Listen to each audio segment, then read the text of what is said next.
Ladies and gentlemen, good afternoon and happy Molina Monday. Today, I'm gonna give you 3 steps to get your offer accepted in this historically competitive market. All right, so check out this graph by the Federal Reserve, which shows you US housing inventory. And as you can see, inventory went up around June, and then after June, housing inventory plummeted to these historically low levels that we're at today, which means, based on the data, there are less homes for sale in this market than almost any time historically, ladies and gentlemen. So following these 3 steps is gonna be critical to your success in getting the offer accepted. So step number 1 is the offer price. It all starts out with agent expectations. If you're a realtor, you have to let your client know they cannot be making any lowball offers in this market to get the deal accepted. Make sure you do that from now on. That would be great. Now for step number 2, I'm gonna talk about the 4 components of the timeline of the contract. And the easy way to remember this is IAAC. So you have inspection, approval, appraisal, and closing. For the inspection period, I would say 7 days on the inspection period, no longer and no shorter. For the approval period, I would highly recommend that the approval period matches up to the inspection period and the appraisal period as well. It's gonna make your offer look very consistent, okay? Now, for the approval period, you really have to make sure that it aligns with the loan program, okay? I'm gonna go over that in a moment. But generally for the approval period, I would recommend 7 to 15 days. For the appraisal, 7 to 15 days as well.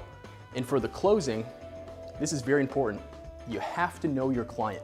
For example, if your client is one of those elderly clients that has no email address, having a fast closing may not be the best thing for them because meeting the timeline requirements for documentation just may not be feasible for them, okay? However, if you know that your client may not be able to meet a very fast closing deadline, what we do for all our clients is we pre-underwrite the entire file and we get all the conditions out up front. And what that does is it allows you to still make a very competitive offer because once we get all those conditions out up front, you can then make a offer with a 7-day approval period and 7-day appraisal period as well.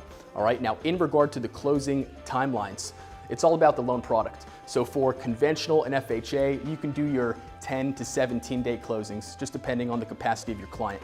For VA, the appraisal is ordered and controlled by the government. So those timelines are a little longer. And because they're ordered and controlled by the government, I would recommend making it about 7 days longer than you would for a conventional offer. Now for jumbo loans, those take between 25 to 30 days just because there's a little more underwriting that goes into those loan products. For non-QM loans, which are our investor products, our debt service coverage loan, our bank statement loans, these are the loans that don't qualify for jumbo, VA, or conventional. Those loans take the longest, 35 to 45 days, okay? Now, you've gone through the first step, you went through the second step, there's only 1 step left. Ladies and gentlemen, that is the product. Now, when you're making an offer, typically listing agents, they only want conventional or cash offers. So when I say it's all about the product, what we have to do is we have to handle the seller's objections.